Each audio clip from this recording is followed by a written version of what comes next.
আসসালামু আলাইকুম ওয়া রাহমাতুল্লাহি ওয়া বারাকাতুহু। সম্মানিত ভাই ও বোনেরা, কেমন আছেন? আশা করছি আল্লাহর অশেষ রহমতে অনেক অনেক ভালো আছেন। আমাদের বাংলাদেশের ঈমানদার মুসলমানদের জন্য আল্লাহ তাআলার অনেক বড় একটি নিয়ামত বাংলাদেশের মুসলমানদের জন্য ইতিমধ্যে প্রকাশ পেয়ে গেছে। সেটা হলো আল্লাহ তাআলা সূরা আলে ইমরানের 103 নম্বর আয়াতের মধ্যে বলছেন, ওয়াতাসিমু বিহাবলিল্লাহি জামিআন ওয়া লা তাফাররাকু।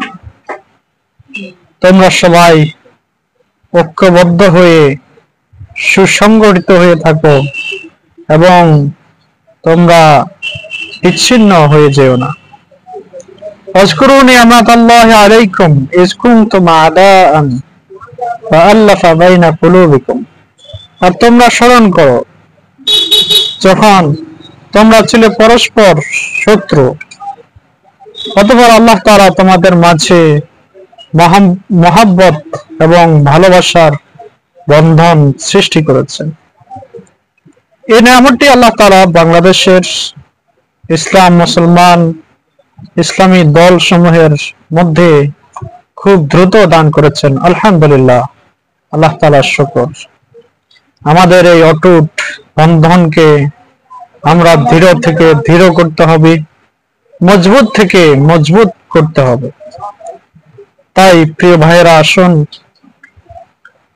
কিছুদিন আগে বাংলাদেশ ইসলামী আন্দোলন চরমনাইয়ের দল বাংলাদেশের ইতিহাসে সোহরাওয়ার্দী উদ্যানে এক নতুন ইতিহাস সৃষ্টি করেছে।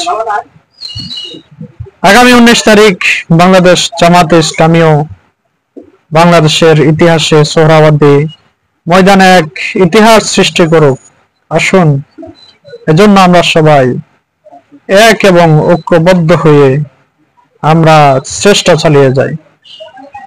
যেসব ভাইয়েরা চরমনাইয়ের সেই ঐতিহাসিক সমাবেশে গিয়েছেন, আমি মনে করি ইমানি দায়িত্ব হিসাবে বাংলাদেশের ইসলাম মুসলমান ইমানের ঐক্যবদ্ধতা এবং মজবুতির জন্য বাম রাম ইসলাম বিরোধী যারা আছে তাদের পাড়ায় আগুন ধরানোর জন্য আসুন আমরা আবার জামাতে ইসলামের সেই সোহরাওয়ার্দীর সমাবেশকে সফল করার জন্য দলে দলে যোগদান করি।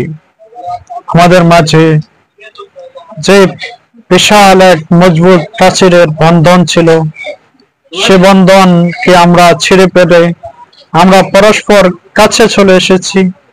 আমরা যেরকম কেন্দ্রীয়ভাবে নেতারা যারা আছেন, কেন্দ্রীয়ভাবে যারা দায়িত্বশীল আছেন, তারা পরস্পর কাঁধে কাঁধ মিলিয়ে চলছেন।